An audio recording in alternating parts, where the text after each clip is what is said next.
think you say, ew, gross, because Rusty loves me. Ew, gross. What's up, y'all?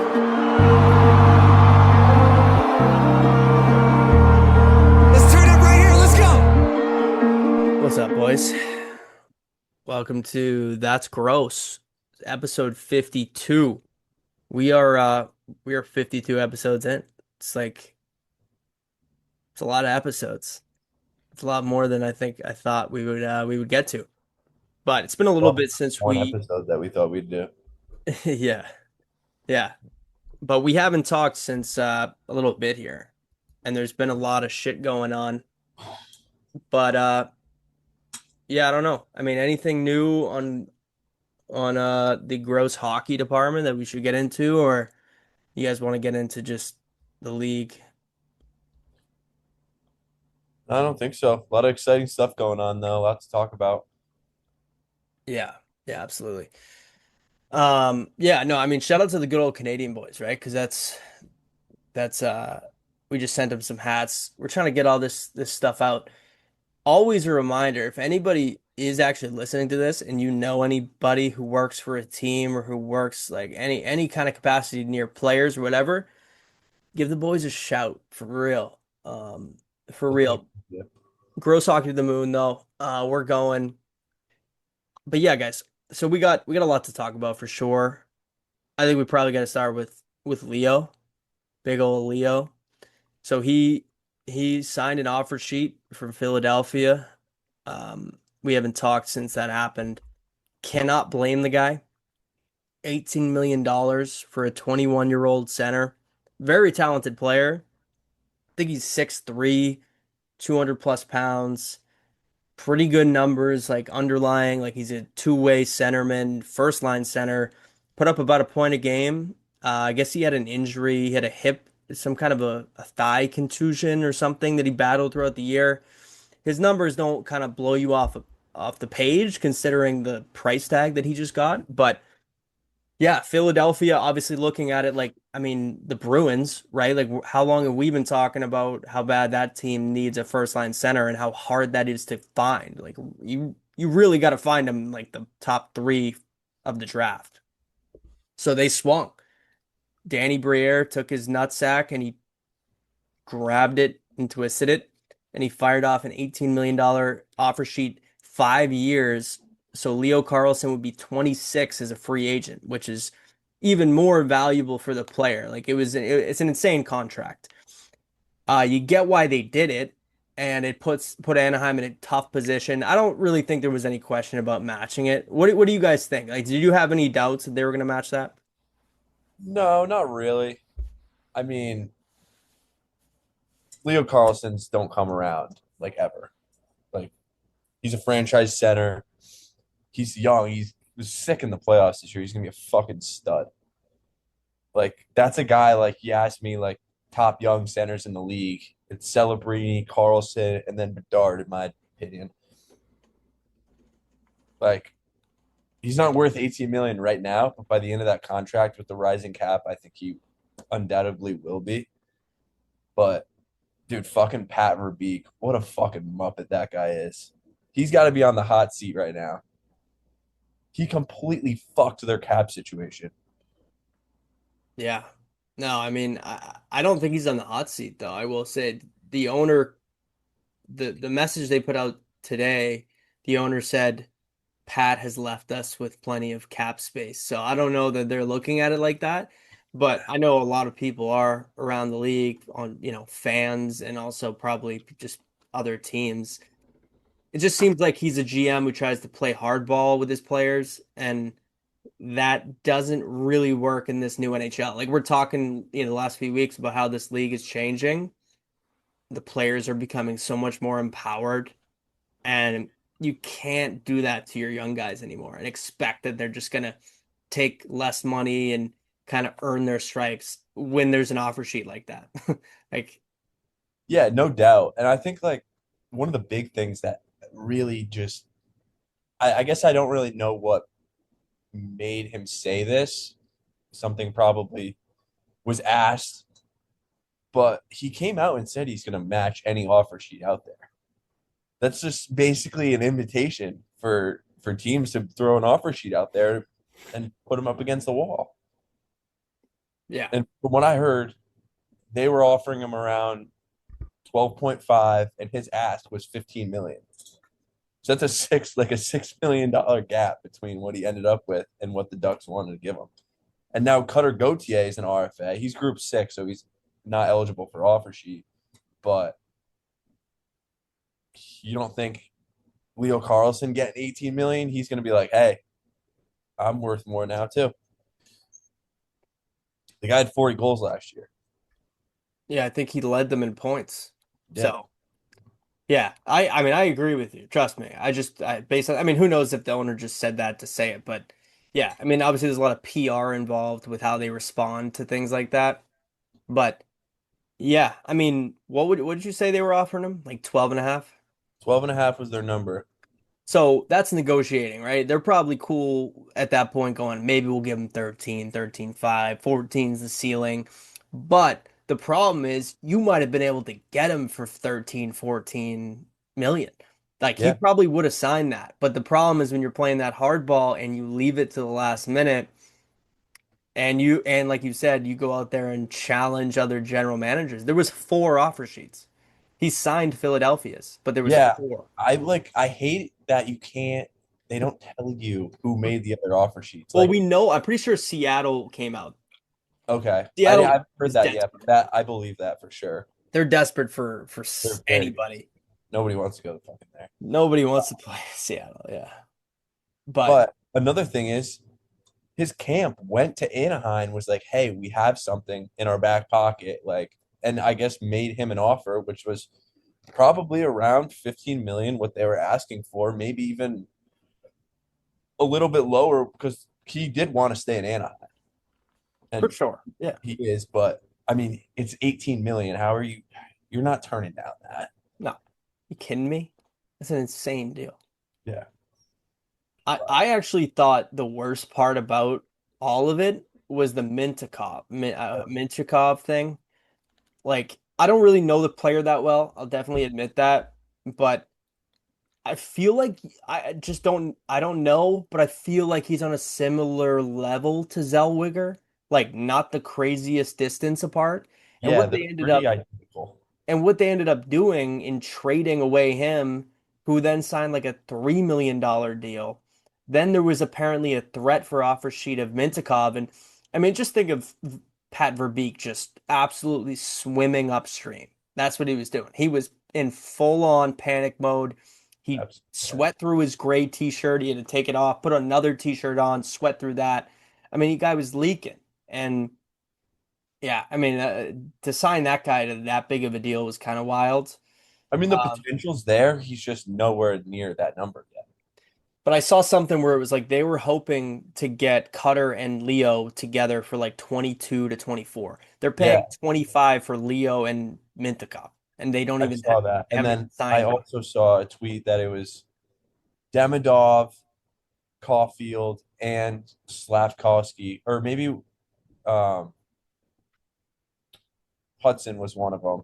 But it was like 3 of their premier young players, and they have them locked up all for like 7 more years for $22 million. Yeah. So like you look at all these teams with these like stud young kids, and like the deals you get them on like really will determine like your contention for the next however many years. It's like, yeah, you got great players in Anaheim now, but they're eating so much cap where it kind of like puts you up against the wall to build around them. Yeah. I mean, that's saying it lightly. I mean, I also think you look at their decor, like how many guys they lose? They lost Zellweger. Lost five of 6. Did they? Carlson, Zellweger, Truba, Truba, Gudis. Gudis. That might be. I mean, maybe someone else on the bottom pair. I don't know, but it just looks like they were in a really good spot. They beat Edmonton, and it seems like the offer sheet being the forefront of it, but little bit of a lack of preparation for this offseason, like just kind of dismantled that team. I also like kind of don't get it. Like you have this like franchise player who's an RFA. Like, why are you waiting till July 1st? I get like you want to get him at a good number, but he's been eligible for a contract extension since last July 1st, I believe. How do you not get that done? You have a year. I mean, even Bedard, he's still not signed. I mean, he just got hurt, but like he's completely like vulnerable for an offer sheet right now. Yeah, no, yeah. I mean, dude, it's the new wave and the old GMs. He literally had I don't think he thought anyone was gonna have the balls to do this. And it's like if you think about it from an offer sheet perspective, they're not gonna offer sheet him 14 million because the Ducks are gonna match that and you're gonna give Right him away. Yeah. like yeah, you're gonna give him a good deal. It was a hell of a fucking move by Philly. Yeah, like if you get the player, you definitely overpaid. And you could make an argument he might not ever be worth that deal in the 5 years. Like it's possible. But Very you're making a big bet considering how hard it is to get a player like Leo Carlsson. And if it doesn't work out, it literally costs you nothing and it just completely fucks that team. And there's been so many things with those two teams. Like everyone's talking like, oh, they Flyers have to focus on Drysdale and Zegras. It's like the two guys that fucking Pat Verbeek shipped out because he couldn't find a deal with them. Just a wild. I bet those two guys need a rough and rowdy match. Yeah, pretty interesting sequence between those two franchises over the last couple of years. But the contract structure is pretty wild too. For It, the bonuses. it's all bonuses. Like it's 1 million a year in like salary, and everything else is bonus. So in the next 13 months, he's making $39 million. I think it was That's insane. nutty, dude. Yeah, and I think they got to pay him another one next July, and then they can. That's when they can trade him. Not that they would want to, but so they got to pay him. What is that? 80 million. Yeah, 80 million. Excuse me. Total's 90. About $90 million in 2 years. That's fucked. So I don't really fully understand like how contracts work because there's a lot of weird stuff with like it seems like you can't hide the AAV, but somehow like they actually get less money on certain years. So that doesn't really seem to be an issue for the team. It's just like how much they actually have to pay him. But his cap hit is going to be the total divided by the number of years. It's just up front for him. No, yeah, I get that, but it just like that. I think that would mean that he's not getting paid that much money per year outside of that.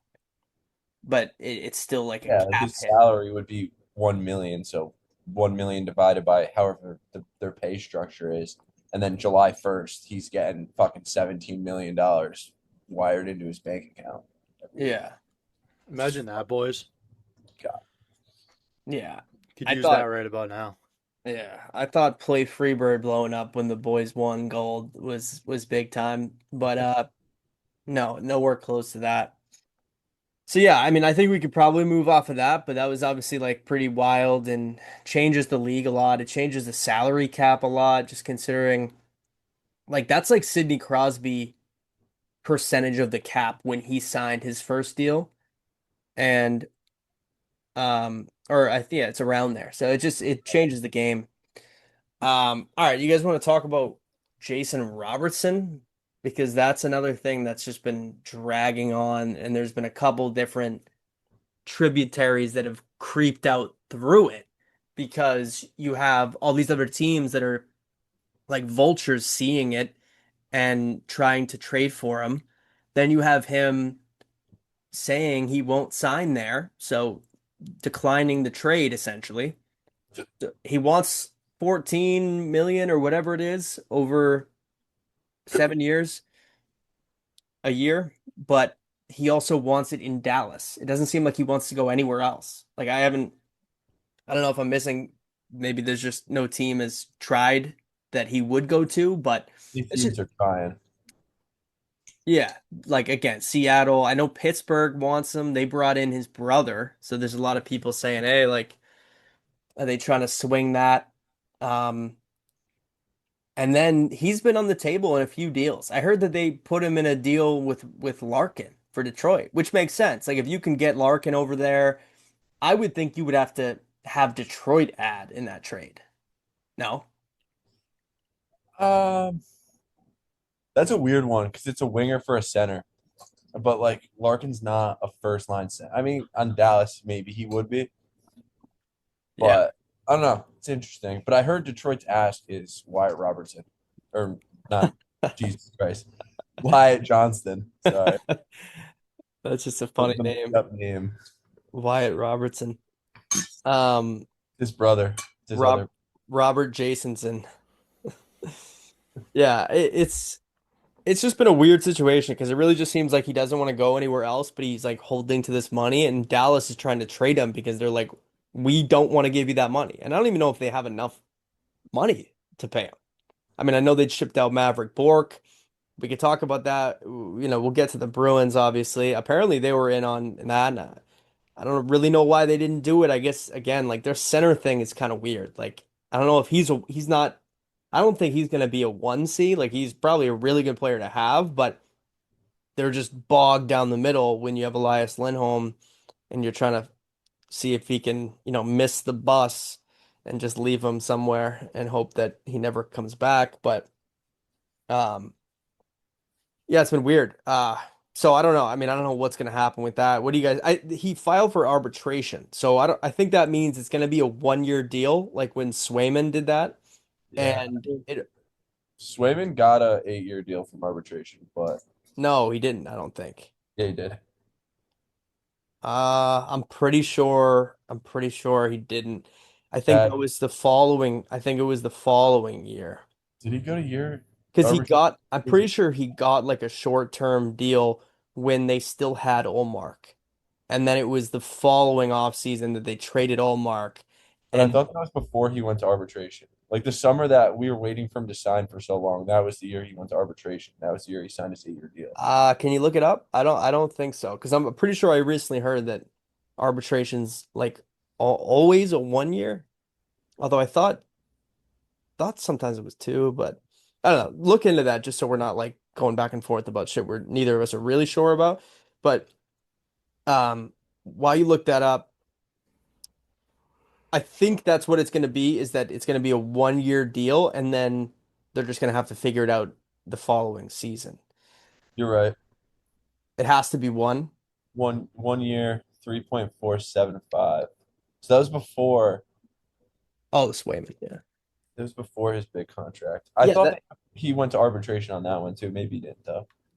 yeah, because I think what arbitration is essentially a way to like get it signed, because if nothing happens, like he would just sit out. So you kind of have to have the arbitrator comes in to say like, let's fucking relax here and let's figure this out.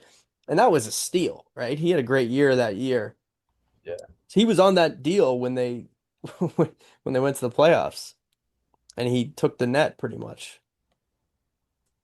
So anyway, Robertson, it seems like is going to do that and stay in Dallas, and that's just a weird Yeah, I situation. think they'll find a way to get that done. He's going to be there again next year. Yeah. They do have to change some things in Dallas because it does seem like they're just running the same team back, and it's like it's just not doing it. They're not able to beat the Vegas, the Edmonton, um, Colorados. But then we saw Zach Werenski and that shit show. We haven't talked since that happened. Like some of this stuff is a little bit ago, but I mean, that was just such a wild like week and a half period. What do you guys even think happened with Werenski? Like what went down? From what I heard, it wasn't even really him. It was his agent, and then it was like a bunch of miscommunication about like I guess he like didn't really give them a surefire like, hey, I'm gonna extend here, and then it kind of got out, and then the media kind of ran with it, and it just spiraled out of control. And then obviously you saw his statement, but Yeah, that's pretty interesting. Because then it came out that he like submitted a trade list. So it was like it was I don't think it was just his agent. It seemed like it maybe his agent kicked it off and media because we're living in such a crazy time now where like everyone knows all the trade packages that are being offered. Like the whole thing with the Celtics that just happened, like it was public knowledge that Jaylen Brown was being shopped and he was in the trade for Giannis, and it kind of like hurt the relationship. And it's just wild how that happens. And Werenski's all of a sudden like swept into all this. Like he just came off the Norris. Like he would have been the most insane trade that we've seen in I mean, I guess since Quinn Hughes, but it seemed like he put out that he would only go to Tampa at that point. Yeah. Yeah, it almost seems like that situation was just whether it was Tampa or whatever teams he was willing to go to that was on his list. It's like the deal wasn't going to be able to be met on the return for what Columbus wanted.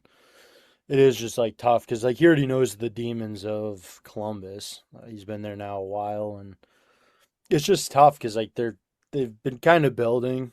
It was tough last year season they had, but I just think across the league it's just like it's like what you said, the relationship portion of it is weird because like I think the Larkin situation is extremely like how do you go into next season with your captain first line center requesting a trade?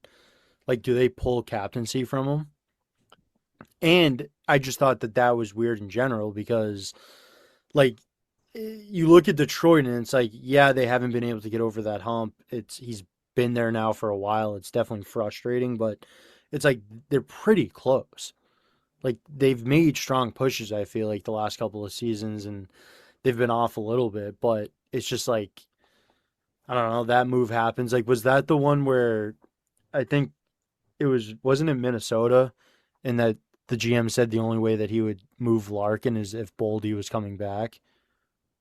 Yeah, I think so. Which is like you're not getting Boldy. Like that's the problem with all this is that like you're saying, like Detroit isn't that far away, and Quinn Hughes is Vancouver. Like no one, I don't think anyone really blamed him. Like maybe some Vancouver butthurt fans, but it's like yeah, that team's a joke now. They're gonna go into a rebuild, and they got the best defenseman in the league in his prime. Like get him to a better team.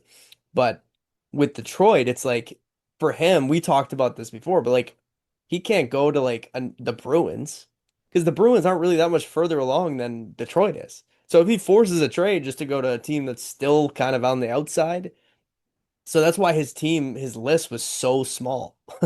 And because he has a 5-year deal, so he wants to make sure he's going to a place that he knows and likes and the team's good. But Stevie Y is not going to take like he wants like assets that can step in and play right now. Like yeah. he's not going through another rebuild. And Larkin's on a 5-year deal, so like Larkin's going to have to expand his trade list if he wants to go anywhere. So I don't think he's going to budge. Yeah. Or those teams are just going to have to step up. Like I really feel like Dallas and Minnesota make so much sense because they are teams that are on the cusp. They have USA players. Well, I guess Dallas doesn't, but it's like they also need centers. Like he might not be a 1C, but I think when you have like Joel Eriksson Ek and then Rupe Hintz, those two are both pretty good 1Bs. They're And not those 1Cs. teams that are built, they're stacked on the wings. Yeah, so like maybe you can have center by committee and have like kind of the Bergeron crate, like not Larkin. Actually, Larkin's not. Dallas does have because they got Wyatt Johnston and Rope Hintz. Oh, I forgot. Yeah, I forget how good fucking Wyatt Johnson, which is the other part of it. Stevie Y is also, I think he's trying to fucking make Larkin's life miserable. I think he's really pissed off. He asked for Wyatt John. Like, come on. You're not getting Wyatt Johnston for Dylan Larkin. That doesn't make any sense. That's a silly trade. So I don't know if he's gonna move. And to your point, JB, I mean, yeah, I don't think you can go into the season if you have him. I don't even know, like, is he gonna play? I don't know how that's all gonna Play. unfold. I don't think he'll be captain anymore, but he'll play. But yeah, I don't think he'll. You can't have him be the captain. It's like the Brady Kachuk thing. I mean, that's been a weird ongoing thing for a while, and he's the captain of that team. It's just like it's just odd. But then you go over to the Werenski, like they tried to trade. Was it Harley and Maverick Bork was their offer for Werenski, and I think Columbus accepted it. And Werenski was Yeah, he's like, no. he was like, slow this shit down. Like it probably happened so fast for him. Um, I think yeah, that was the only deal it would get done too. 'Cause Columbus wanted the same thing. They wanted a sizable return that like they're not waiting. They're yeah, not going through a rebuild. And Thomas Harley like made sense. He was really the only one. yeah. I don't know any other teams that had a player that would make sense like that on defense. But also that would have been like a little bit weird to me because like you have Miro Heiskanen. He's probably the fourth best defenseman in the league.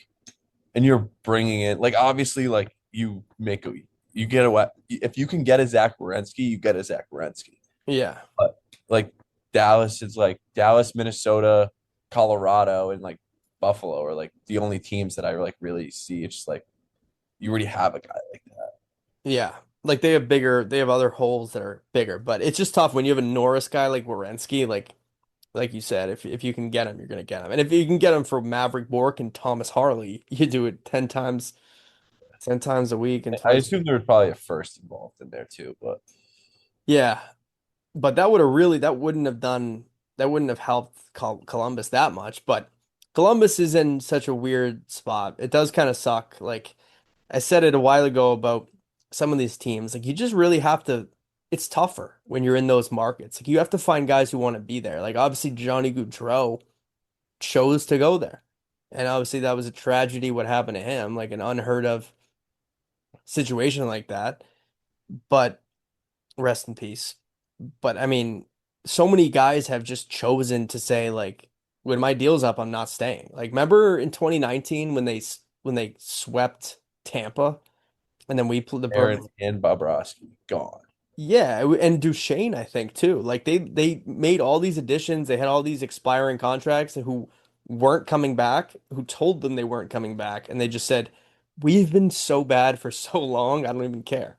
And they just, you know, let it fly. And then the Bruins beat them, and we know how that story ends. I could honestly see Dylan Larkin ending up in Columbus. Hot take, I know. Him and Werenski are like best friends. Yeah, but do you think Werenski's going to stay there? Because I personally think that should happen so fast. But I don't know that that's a team that's really close at all to winning. But I guess yeah, maybe you add a Larkin and you add some pieces, it's possible. I don't For know. Columbus's sake, you gotta hope so. I think for Columbus too, like a lot lies in the development of Adam Fantilli. It's like he's been good. He hasn't exactly been up to par with the expectations he had coming into the league, but like he's been a great player for that. Just he's expected to be like he was kind of in a Connor Bedard situation where he expects to be like he's expected to be the guy there like right away. Yeah, I'm gonna look up his point totals because I don't really know how he's done. I remember all the Russian guys there were calling him Fantilliov or some shit like Oh that. yeah, yeah. He had some points. So he had 60 points and 82 this year. Dash 13.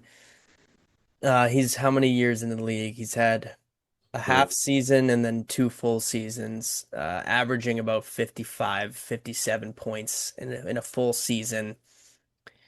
Yeah, I mean, obviously he's still, how old is he? 21, so I mean, there's a lot of room to grow, but yeah, I mean, definitely depends on how he works out. But another guy, Marchenko, who's been a really good player for them, I think he's also getting moved. Like he's not staying there. So Yeah. that's another guy you lose. Like Like Kent Johnson kind of fell off a cliff as well. did the Michigan and then just that's it. Yeah. Yeah, so I don't know, guys. There's a lot of stuff going on. I mean, I know the Bruins like they uh they haven't been too active in all this stuff. I would love Werenski, I would love Fantilli. Let's pivot over to the Bees because I feel like we've said this before, and just to kind of remind, just to get us on the same page, like they're in this, they're in, I don't want to call it no man's land because that's more of a negative connotation, but they're just in the middle, like the Bruins in the middle. That's what they are, and that's kind of the thing is like there's a lot of people kind of bitching about what they're doing, but it's like you can't have your cake and eat it too. Like, do you want picks and prospects and to rebuild, or do you want to win? Because I think a lot of people are looking at Pasternak like, we had Marcus on, he talked about Pasternak, and I was like, don't bring that up, don't say that, don't even put that out there. But there's a lot of talk about that, just like outside, and obviously he's voiced some things sensibly. Not that the Bruins have been a joke for his whole career. I mean, he's at fault for, not getting them over the hump in 2019 and part of what happened in 23 and two of their best shots. But you want to win with those guys. So it's like they're just in this tough spot where it's like you can't go all in because you're not close enough. But you're also, if you strip it down and rebuild, you might as well trade Charlie McAvoy, David Pastrnak. I mean, there's really no reason, especially Pastrnak being like 30 years old. So why don't we talk a little bit about the moves they made, which, I personally I liked Paterka, and we haven't recorded since that happened. So um it was two firsts for Paterka, two firsts being the 23rd overall in the season that we just had. So we know what that pick is. And then the other one was Florida's in 28. So, and I think they put a top 10 protection on that as well. Correct. Florida's probably, they got Brady Tkachuk. That team, I mean, has there ever been in the NHL a more stacked, like, cup favorite? I mean, I know we're talking about Colorado all year. I mean, 2023 Boston Bruins. Yeah. How fitting would Similar. that Oh, be? Eh? the amount of times I've thought about it, man. The revenge tour. Hey, it's never over. Never say die. Yeah. I Fuck. still have the receipts, man, in my DMs, in the comments. Yeah. I mean, they did That would win the definitely cup, be so nice. we wouldn't be able to get a full one over on them, but yeah, no, that's true. Um, but yeah, Florida's stacked as hell. It's crazy. And also, I saw a stat. We're talking about posts and things we can do. I screenshotted it, but like the top three hits in a season in the league since 2021, they're all in the Panthers. Garnett Hathaway, Brady Tkachuk, and Radko Gudas. Radko scream in your face, go Gudas. So that team is going to be an absolute just goon squad. But yeah. So I don't know. What are your guys' thoughts on the Paterka trade? I liked it. I thought it was pretty fair value, and I liked the bet. I thought it fit what they were doing. Well, You want me to go? I hear you. Yeah, I mean, I definitely thought early on, like the reception, everyone was kind of complaining about the picks. I think it's just the situation that the Bruins are in. I think you had to do that. Obviously, you needed to put up some type of return, and that's what it was. But I also just don't think that this draft, like, what was it, the ninth overall pick got moved around a bunch of times. Like, it just kind of seemed like Fourth. the yeah, the value of the picks were a lot different, I feel like, this year than they were in past seasons. So I think it worked out. I think it definitely, you look at what they talked about wanting to do and then what they were able to do, and it fits, right? Like Paterka is 24, I think, maybe 25. He kind of fits into that middle ground where you have, young players in Mint and Hagens, but then you also, on the top end, you have the McAvoy and Pasternaks of the world. So you kind of had to do that. And I think I'm curious where he ends up slotting into that lineup. If they're going to go with him playing with Pasta or if they're going to stick him down on maybe the second line. I believe he's a right wing. So it'll be interesting to see what they do, but it is nice having just another weapon. Like it helps you in so many different facets of the game. Like we talked about it so many times about the power play, and like you send out that unit and it's like you just watch Pasternak get crippled out there, and it's like there's nowhere to go. He's getting pretty much two-manned on the power play the entire time, and it just doesn't it's not a recipe for success. So now you're able to open things up a little bit. I forget his first name, but the coach spot or whatever that they ended up getting, like he did a great job, I thought, with that power play. So Devo. yeah, it just gives them, like I said, even more options. And as a fan, that's all you can ask for. Yeah, I loved the deal. Um, People on Twitter were like 2 first-round picks, like Don, fire him. Shut the fuck up. Like it's a 23 overall pick and a first rounder in 3 years. To a team for a team that just got like, so good too. And it's gonna be a super late first round pick. With both of those picks, what are the odds you're getting a player of JJ Peterka's caliber? Very low. You need help now. You got it. You got a shooter. We needed a shooter. I fucking love it. Fucking love it. And regarding them not making any more moves to their forward core, I also actually really liked that. I think they're, fingers crossed, gonna give James Higgins and their young players a real good look in their top six, specifically James Higgins. And I think that's huge because a lot rides on their development. Yeah. 100%. Yeah, right. And I think Paterka brings like what they need, right? We talk about the skill, like you just said, he's a shooter. He's also really fast. He's one of the faster players in the league. And I think one of the only concerns I would have is there's, when you get traded twice as quickly as he was, and then there's been things that are going out that maybe he's not the most dialed defensively, or he goes quiet at times, which has you always want to have guys who are dogs, right? Like you look who he was traded for, Shane Doan's kid, Josh Doan. Like that kid's a dog. We saw what he did to Pasternak and McAvoy in that final game, right? And you want a guy like that. But that being said, like I think the Bruins are making a That was a big calculated. package too, though, because Doan wasn't even like the front runner in that package. Yeah, I don't remember It what the was full trade, but it was there was Kessler ring, That's the ring. yeah. which at that time, obviously, I think his career looks a little bit different now. But like he was younger, he's a tall, pretty heavy right shot defenseman. Like Yeah, well, Doan hadn't played in the show, I don't think, at that point either. He has just not much. I think his Oh, points was like 19. He had like yeah. 50 something this year. So we had yet to really see in the NHL what you had. So it was kind of like you got a guy who was already maybe a season or two in I, Paterka. yeah, I think Doan was playing on their fourth line. Hmm. Paterka put up like 67 points in Buffalo that year. And then he wanted out, so it was like, oh, it's not like they're trying to trade him. He asked for a trade, so they kind of got fooled by that. I mean, honestly, being Utah, why would you ever trade Shane Doan's kid? Like, I think that's a little silly personally, but um,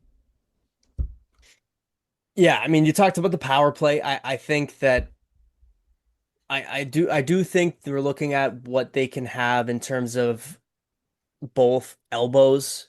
You know, I remember Tampa Bay's power play, how deadly that power play was and how many options they had. You need more options on that power play. And like you were just saying about Pasternak getting six guys on him, and he left his spot. Like they were moving him around, they're trying everything because it was too predictable and you didn't have enough threats. So Paterka can shoot the puck, he can score, and that's what you need on this team. They need that desperately, and what they traded was not too much. Um, and I hope that, there seems to be a little bit of a German connection here in Boston, Das. And hopefully, that connection and him liking the city of Boston and fitting well can change him and maybe improve. He's only 24, improve what we've seen from him in the NHL. And maybe he can kind of blossom on a team that's going to give him every opportunity to. There's really no one on the left side like the Bruins are going to be desperate to play over him. And I think you start him with Pasternak personally because I believe he's a left wing because I know he's a lefty. I think he's a left wing. I mean, obviously, you never know. Guys can probably move around, but um, I want to see someone else with Pasternak. I also kind of want to see Geeky figure out how to score a goal on his own. Does he have a National League goal without Pasternak dishing him? I mean, I don't know. I haven't seen it, but yeah. So I don't know. I mean, I think that was a good move. I think, like we just said, it made a lot of sense for where they're at. Yeah, Um, yeah, either one of those two Hagens, because I think we're all assuming he's going to be playing the wing this year. Yeah. Higgins or Paterka with Pasternak, like I'm extremely happy with that. Both in the top six. yeah. It's another thing that will be interesting is just where Higgins is. I hope they start him in Boston. I hope they don't fuck because Dude, when you if they start him in Providence, I swear to God, well, remember how you just said that you're happy that they didn't make any other forward moves. So am I, but it's also like the fuck would they have done? Like it came out somewhere and you never know if shit's real, but they were looking for another one. How many forwards and how many defensemen do you want? I mean, they Yeah, have, I mean they're gonna have to make moves here. I think, I think sure. Lowry's on his way out. Which can we talk about that? Because You look at that decor and it's like you can't. They have 10 guys. You got no, to move. yeah, Middle stats a talking point. yeah. But you had said JB a while ago. We had this conversation. I was a little more on the fence on Lorai, just because of what we've talked about. But you had Yeah, said get like, me going here. Get me going. but you had said like, you don't have anyone else like him, and I thought it was a really good point because you really do need more offense from that blue line, and we know McAvoy's not Zach Werenski or Quinn Hughes.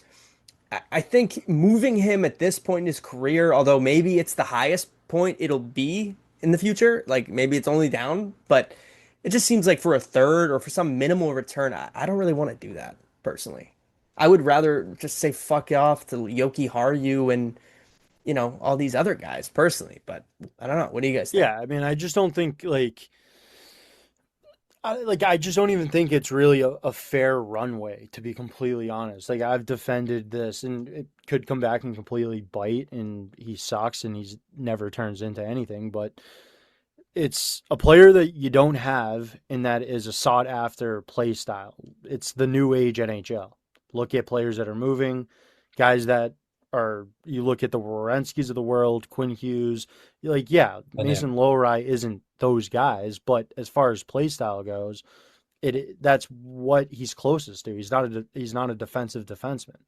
So in that alone, that's going to open up risks. My other thing is there's so much conversation around like some of these like teams that were younger and now obviously through development they're starting to make stronger pushes.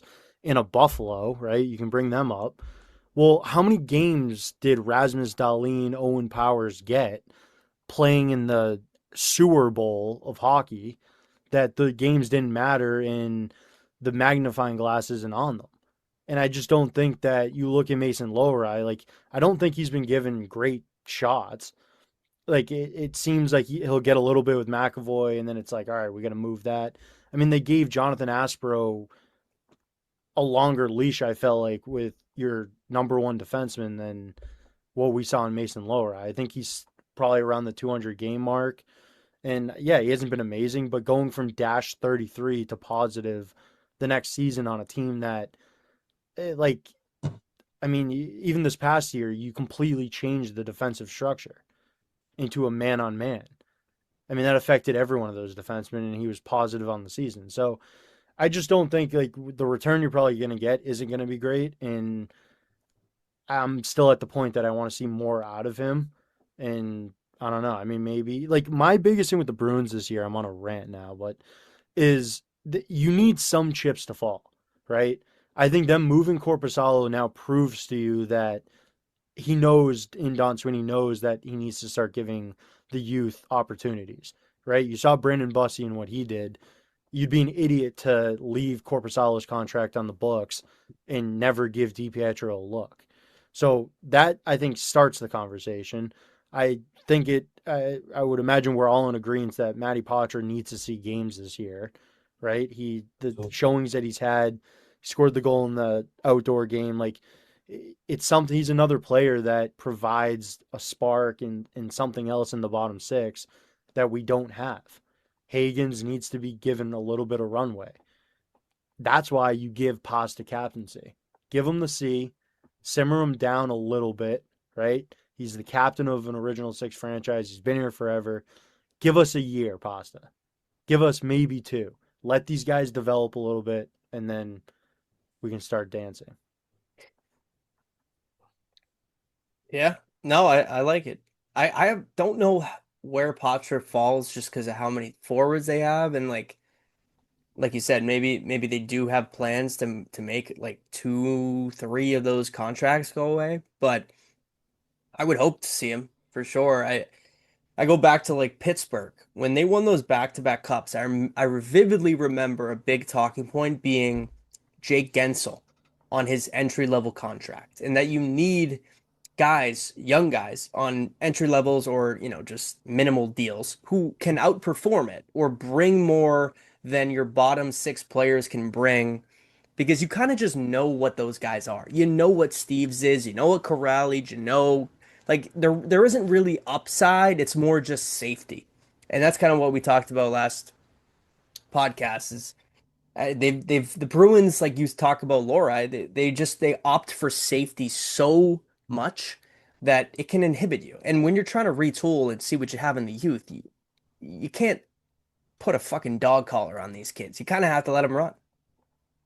Yeah, the team can't get away with it. Like you look at, I mean, Florida, like this upcoming season is going to look so different. So playing it safe, it already hasn't gotten you anywhere. You look, what was the biggest issue come playoffs last season, right? Like you just they don't have the firepower. So they've made some moves. Hopefully that helps them in that in some capacity.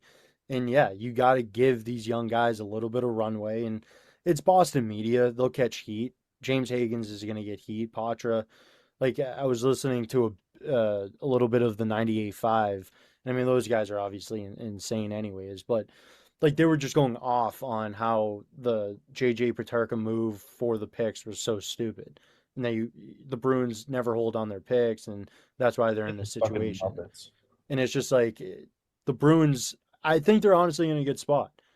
Like we can even get in a little bit deeper now with some of the other moves. Like they brought Connor Clifton back, they brought Borgen in. Like they didn't blow things up, and it leaves them in a situation to kind of see what they have and see if any other guys maybe become available in this next season. What were your guys' thoughts on like the defensive moves? I mean, obviously, like I said, they brought Borgen in, Connor Clifton. We're getting Cliffy Hockey back in Boston.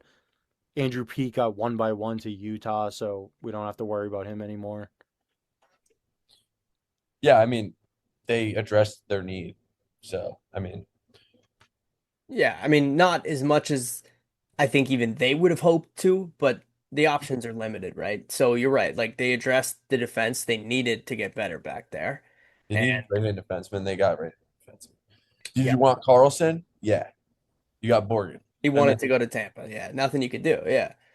And real quick to the point about I know there's really no reason to ever bring up 98.5 or not just to bring it up, but like to waste time on me debating them, but like those are the same guys that bitch about they can't draft. So it's like, Yeah. well, wouldn't you rather him trade for a fucking player? Like, they bitched It was about honestly funny. like saying he's going to be a bust. And then it was like, oh, but I don't know anything about the kid. I've never seen him play. yeah, exactly. What? No, I would definitely recommend it. Like I said, I don't listen to them. I find them extremely obnoxious, but they had what Chaos Boys on, and it was honestly funny because those guys just dummied him. Like it was men against boys. It was funny. I think DJ Bean used to work for them or in that office or something, and he knows Felger well. So I've seen him rile Felger up because yeah, Felger is just a fucking I've said it before. He's employed to be like to piss people off and to talk they're trying to talk about so many different sports that they really don't know what they're talking about in any of them. And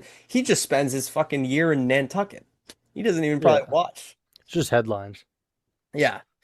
But no, clicks.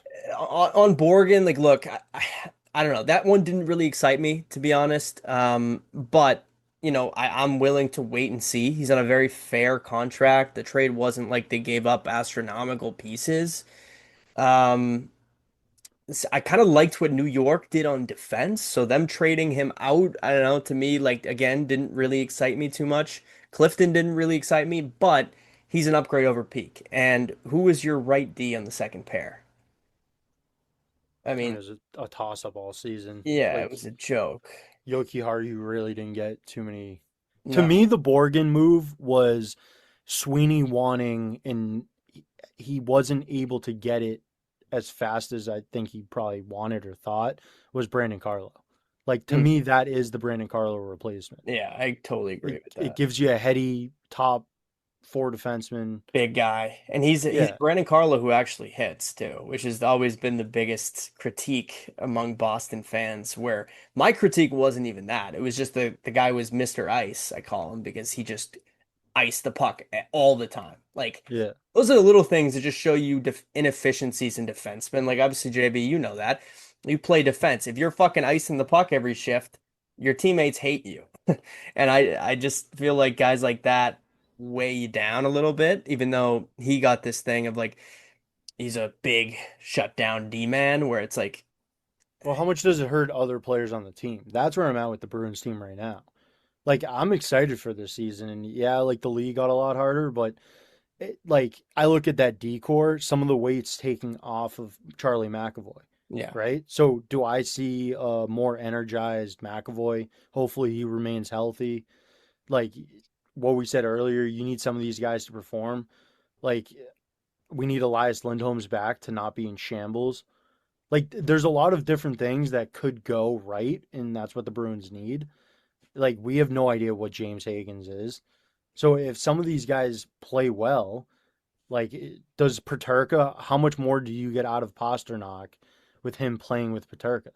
power play points. How much does that ease the power play? Yeah. So And I think that yeah, that's what this whole mix of or flurry of different players coming in and what the replacements were. Like you got better, very small, like marginally, but it leaves them in a spot that you can see a little bit more. And like you said, you brought up the German connection, right? Maybe there's thinking outside the box, man. Get Drysaddle here. yeah. Yeah. I mean, you never know. You got to be open. You got to be ready if that happens. But one of the things, like, again, my immediate reaction to Borgen was like not super excited, but one of the things that kind of flipped me a little bit too was talking about the PK because McAvoy was worn down. He just ran out of steam at the end of that year. And the Olympics obviously playing a huge role, his injuries, but like you just mentioned, his usage. And I think if you can take that weight off of him, that will just hopefully improve him. And then, the rest of the guys you mentioned, but also then, you said Hagen's and the youth. And that's where I think we all hope that given how the league did get better and the Bruins got marginally better, the scary thing is that their division got a lot better. So, how much better are they going to be, or are they actually going to drop off a little bit? Like, we will see. But that's why you hope that they do give a lot of room and rope to the youth and the Patras, because the biggest room they can grow is JJ Paterka having a step in his career and chemistry with Pastrnak, and it's James Higgins in his first full season and what he can bring to your offense. Fraser Minton having a full season under his belt. We know what he is in terms of being an effective player. Can he take a jump offensively? Can he get more confident? And then Murat Husnudinov. He's a 23-year-old, and that he's a little nail gun. It just shifts your lineup so much. That was the great part of getting Paterka. Yeah. Like I feel like we always talk about it of having the ability to slot players in better spots. And that's what you were able to do, right? Because like I was gonna ask both of you, and we'll just start with this. Like, what is your top six opening night? Who like now that you kind of know what that looks like, who are you going with? Um, right now to start, I would say Zaka, Pasternak, Paterka, Hagens, Minton, Geeky, and then like obviously like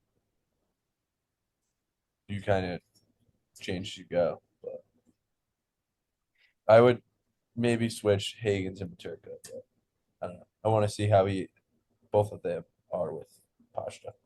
Yeah. Yeah, and you could slide like depending on how Hagen's fares. Like we know what Hustadinov is. Maybe he's a little bit more confident in the top six role. Maybe you replace him with Hagens in some capacity. But I think I would be on pretty much the same pair. I mean, yeah, I don't want and you could switch Minton and Zaka because you know this Agreed. goes back to last year. It's just Minton definitely he has a lot of the tools that you kind of want when you have a really talented offensive player. Although his offense and playmaking is a little, so far this little bit more that you're wanting from him. But yeah, I mean, I'd pretty much be in a similar boat. I think a huge part of it too is making sure Higgins has the support if he's going to be playing like that position. So I guess maybe I'll 100%. flip Zaka and Mitten in what I said because Yeah. I mean Zaka's obviously more experienced, and I think Fraser Minton's going to be an absolute stud. And they played a little bit together in the playoffs. They're pretty solid, but especially with Geeky being on the other wing, I think Zaka would complement those two together better. So Yeah, I like that. So you're saying Hagen's, Zaka, Geeky.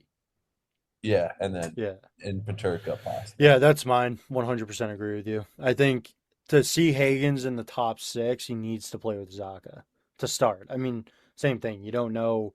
These young players are extremely confident, and I think it's such a different game too than when he came like into this locker room playing in the playoffs. It's and your team isn't great, so you're kind of already in a bad spot. So I think the game's going to be a lot looser. I think that'll fit Hagen's play style, and I think you'll see him hopefully flourish. I mean, we could definitely use it.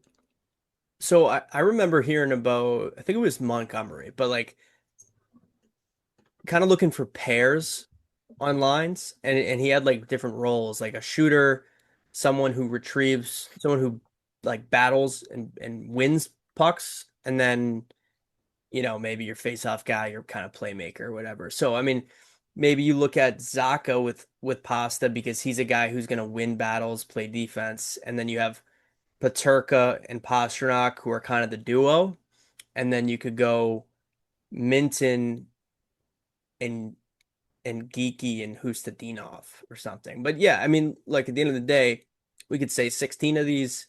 There's options. There's more options than I think, really last year. They had I a do think you see him outside of the top six, as much as I hate to say it. Like yeah. we're having the conversation whether or not he's even going to start on the Bruins. I think Hagen's is probably starting on that left wing on the third line. Yeah. And maybe you try to move, like, I don't know who has better numbers as a centerman, but if you move Elias over maybe to the wing and then put Middlestat in the middle, like, I just don't even know that. Like, is Middlestat on the Bruins opening night? Yeah, I think he. Oh, you're saying if they don't move, yeah, I get what you're saying now. He's in the Mindsies. I I think think I they had definitely written move down him. one. I I don't mean, think there's much trade value for him right now. I don't think anybody really wants him, which is kind of puzzling because he did have a great year. yeah, but my thing with him is what I've been saying since the deadline with him and Arvidsson is like I just feel like they really meshed well for the Bruins in the season and they put it all together, but like Colorado tried Middlestat already, and that's a team that like most guys can fit into. Yeah, And I just don't know that teams look at those guys as guys they want to bring in to win.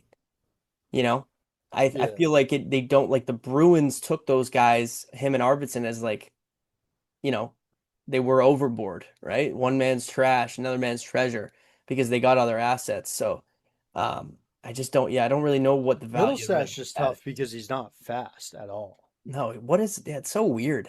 So it's It's like so the way he skates and stuff. Like I think that was probably a huge issue in Colorado when yeah, they a high flying offense. Like it's pretty much if you stuck Middlestat on Edmonton, it's like he's just like playing with line McDavid. rushes. He's not going to be able to stay with them. Where I think with the Bruins, I think the Bruins system has always fit those type of players. I mean, David Krejci wasn't a fast player. Berge wasn't a super fast player. I think when you're defensively sound and you're like a heady offense, you're smart with the puck. I think you're able to slow it down a tiny bit. for sure. But It's not all speed. yeah, And yeah, maybe part of Middlestad's issue has even been timing and hockey IQ in terms of like because you don't have to necessarily keep like Hyman can't keep up with McDavid, but it's more about like finding the open areas and kind of being like a pivot for him where Middlestat might just have to develop that. And the thing with him being in Boston is like who knows? Like there's really no risk in holding on to him. The only risk is that he takes up spots for Hagens. But maybe there's a little bit more that he can give. I mean, they got a lot of guys, and it will be interesting to see if they move one. But my fear with Hagens is just the fact they seem to do this with these kids where it's like they make them all earn it. And I respect that, but like, you know, if you're looking at Middlestat and Hagens and they're both equal to you, where you're like, they both played preseason games and didn't have a point. The Bruins are going to go, well, Middlestat's on an NHL one way. Like, we kind of have to, like, you know what I mean? Like, I feel that's where I like think they're gonna opt switching that them. way. That's where I think it's changing because I don't think Sweeney has a job if he buries Hagens again.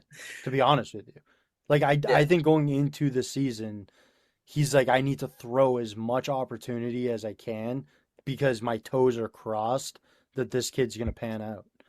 They And need it's like Hagens to pan out so bad. He's got to be Jack Hughes they so need bad. every single one of their picks to pan out for this team to be a legitimate contender. Yeah. You need Will Within the Zellers to be window. unreal. You need Dean Letourneau to be unbelievable. Dude, I'm Like, excited about that kid. yeah, Me too. Yeah. clips of him from camp looked Oh my insane. god, he looked unbelievable. They had a video. He did a workout with this guy at like a cabin, like this Yeah, I personal saw trainer. that. Oh, I've been seeing those videos. Yeah, And he's just such a freak. But yeah, I went back and watched his like BC goals last year, and he really is just such like a weapon. He's a mutant. So I find it hard to believe that he won't pan out to be an NHL but a top nine forward. Now, obviously, the question is just like mentally, is he smart enough and going to be able to play against the best of the best and put up numbers? But I think he's on Hobie watch this year. Yeah. Yeah. I mean, the jump he made from freshman to sophomore season was insane. I think he was a top 10 nominee last year, actually, too. I think he was in the vicinity when I remember seeing those lists. I mean, dude, you guys know how Hagens has like a hat? It was like Howie's did a hat with him. It just says like 10 on it or something. You guys saw that? What was it? Hagens has like his own hat, like a brand, like Oh, he's yeah. making money off of it. Yeah, Howie's. Yeah, but what I was thinking is like thinking of college players who have some reason that you would work with them, but also might not have like tons of brands thrown at them. And I wonder if Dean Letourneau could be interesting because like he has like a cult following of people like Dean Pot. Like I think BC hockey fans like have a huge, um, they love him. So I wonder if there could be something with that. Make a little Put it on a shirt. Dean Pot shirt, Dean Pot hat. Just something to think about, something to mull. But yeah, he'll be interesting. And I agree with you. I mean, I will say something else interesting. You guys heard about Kevin Adams, right? The former Yeah. GM of the Sabres. I didn't really think of it at the time, but someone brought it up as like, I don't know how much that was a coincidence or that's like oh, he's just an extra set of eyes. Like, I wonder if there's a little bit of pressure, like to your point on Sweeney, you're bringing in a former general manager to work alongside him.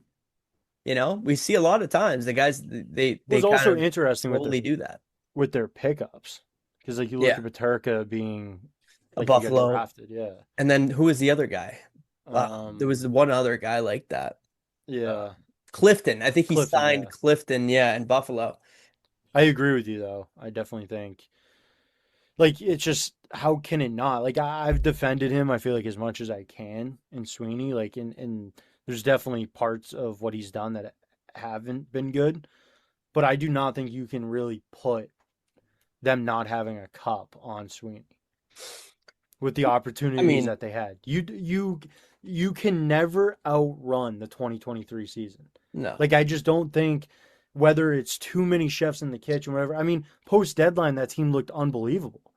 So I mean, think- even that argument is just hard to make.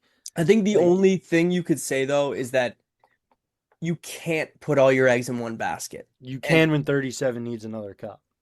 well, no, not that they shouldn't done. I'm not saying you shouldn't have done that, but like hockey's such a hard cup to, the cup is so hard to win that like I think the argument wouldn't be that it's his fault for 23, but for his whole tenure that there was some, and again, it's not black and white. You definitely can't say like people are stupid and they think it's all his fault. Like, yeah, definitely not.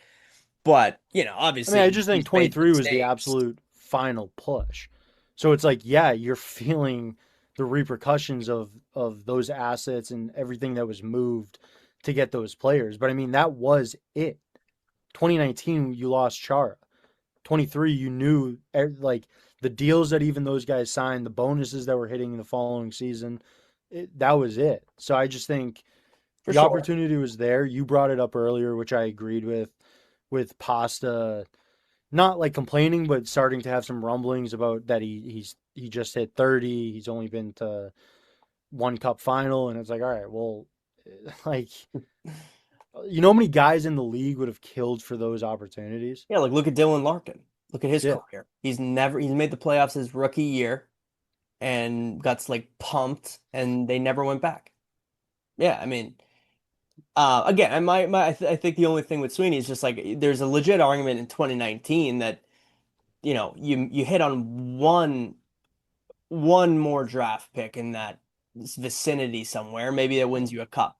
And you could probably make an argument that, they kind of got lucky that year that they made it, just with Tampa, but I don't know, maybe it's kind of a silly thing too. So, no, I mean, I've always thought Sweeney's a really smart guy. His son, I think, follows the account, which is funny. I remember I posted a video of McAvoy throwing a hip check in this Buffalo series. It was 4-0 Bees in that game, and he like took someone's legs out and started a brawl. And there was all these comments from Sabres calling it cheap, and that I think he's his son maybe, and he commented like something funny, like just like something pro Bruins, which I thought was fun. But no, he's a very smart guy.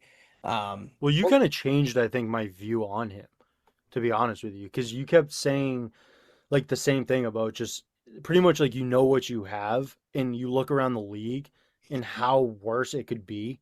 All of these GMs with their grand plans that never turn out to be anything. And you look at where the Bruins have been, and same thing, right? He inherited Yeah, a lot of greatness as well. You look at 37, 46, I 88. mean, 88. Yeah. So it's like that argument is also there, but I do just think like there's so many other GMs that are out there that you would not want anywhere near Boston. No, exactly. And yeah, and nothing is black and white. Like, there's always things that he could have done better at and that he did really well. Like it's not that simple. There's better GMs for sure. Like you look at Tulski, you look at what's his name? Bill Zito, I think it's bar none with that guy. And obviously he's gotten some luck. But his story is really cool too. Like I remember I listened to some of the old Chicklets interviews sometimes. Like, have you guys heard that Chris Stapleton one? Those are like old, right? Yeah, dude, that's like Some my people are favorite different. interview to listen to. Yeah, that one was good. I remember that one. He's that guy's hilarious. But his agent was Bill Zito, and Bill Zito met him in Chicago at a public skate, and he just was like, he was like, "You look pretty good," and he signed him. So he made his career as an agent who found no names. Like I think was it You saying I Niedermeyer? gotta hit public skate more? I think it's a little late for you, but um, but he would bring guys to like Finland at the time where like Tuukka Rask was playing really well, and there was a lot of scouts there, and so he had them in front of people. Like he just seems like a really smart guy who like earned his way, and then he apparently he said in the interview he was like at the time he was an assistant GM of Columbus, I think, under Kekalainen, and he had said like Biz was like, he should be a fucking scout. And he was like, he's the assistant GM of Columbus. He's like, he always would say, like, I'm going to be a GM one day. And look at him now. He's, won 2 cups in Florida. Obviously, a great spot to be a good GM because people do want to go there, especially when you're good. Um, but Sweeney's done a lot of good things. And I honestly think probably what saved his job is that Charlie McAvoy pick. I mean, They needed that so desperately at that time. If only he got a Bergeron replacement and the way he got a little bit of a Chara replacement.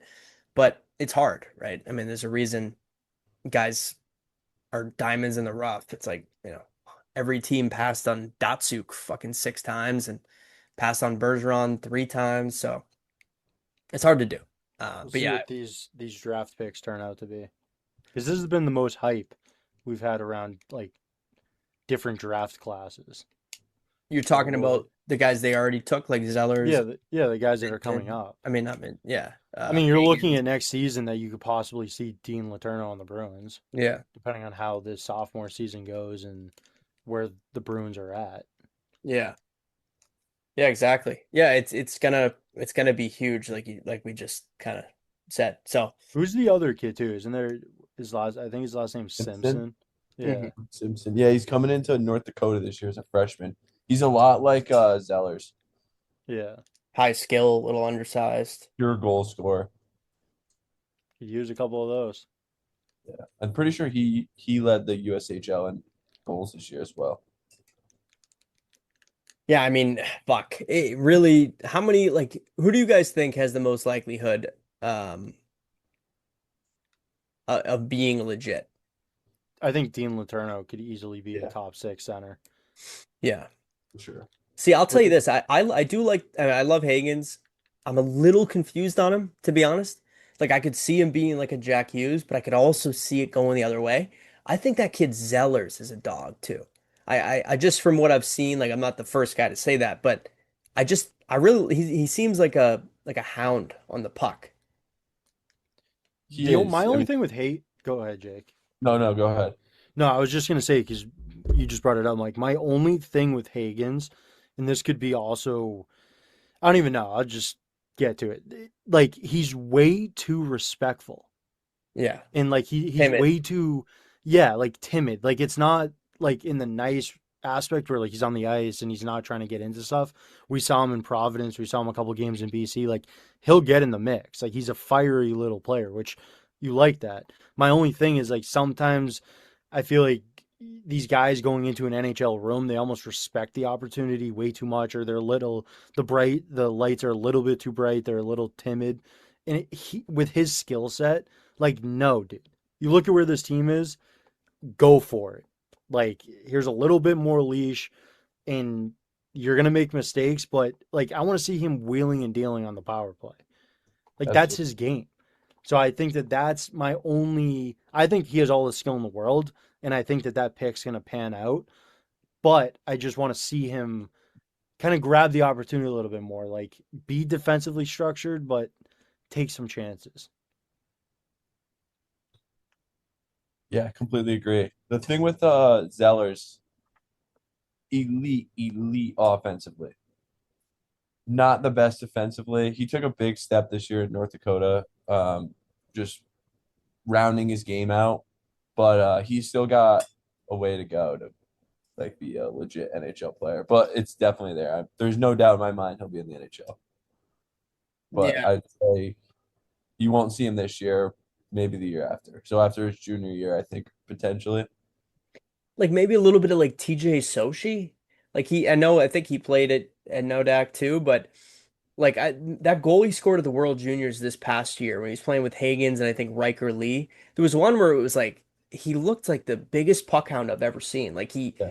he was just mucking his way through the forest with a machete and just like right through the middle and buried it and fell on his ass in the corner. Like fired me up. But yeah, I mean last Kind thing of like what we saw with Benson playing yeah, when we played Buffalo. Like exactly. we talked about him a ton and just like how sick it would be to have a player like that where, like you said, just a hound dog and Marshall, dogs on meat. Yeah. Marat, like yeah, they those guys are so valuable, man. And that's kind of the difference. Like the worry maybe Paterka is like some guys don't really have that, and it's an intangible, one of the few intangibles that I think are legit.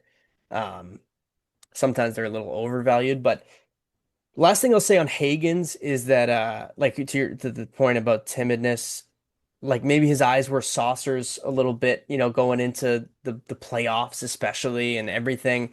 But I think, and I think we're all on the same page with this. I think we can kind of wipe the slate clean with whatever he did. I mean, he had 4 games and he had a point in the regular season. He didn't look out of place. He didn't stand out.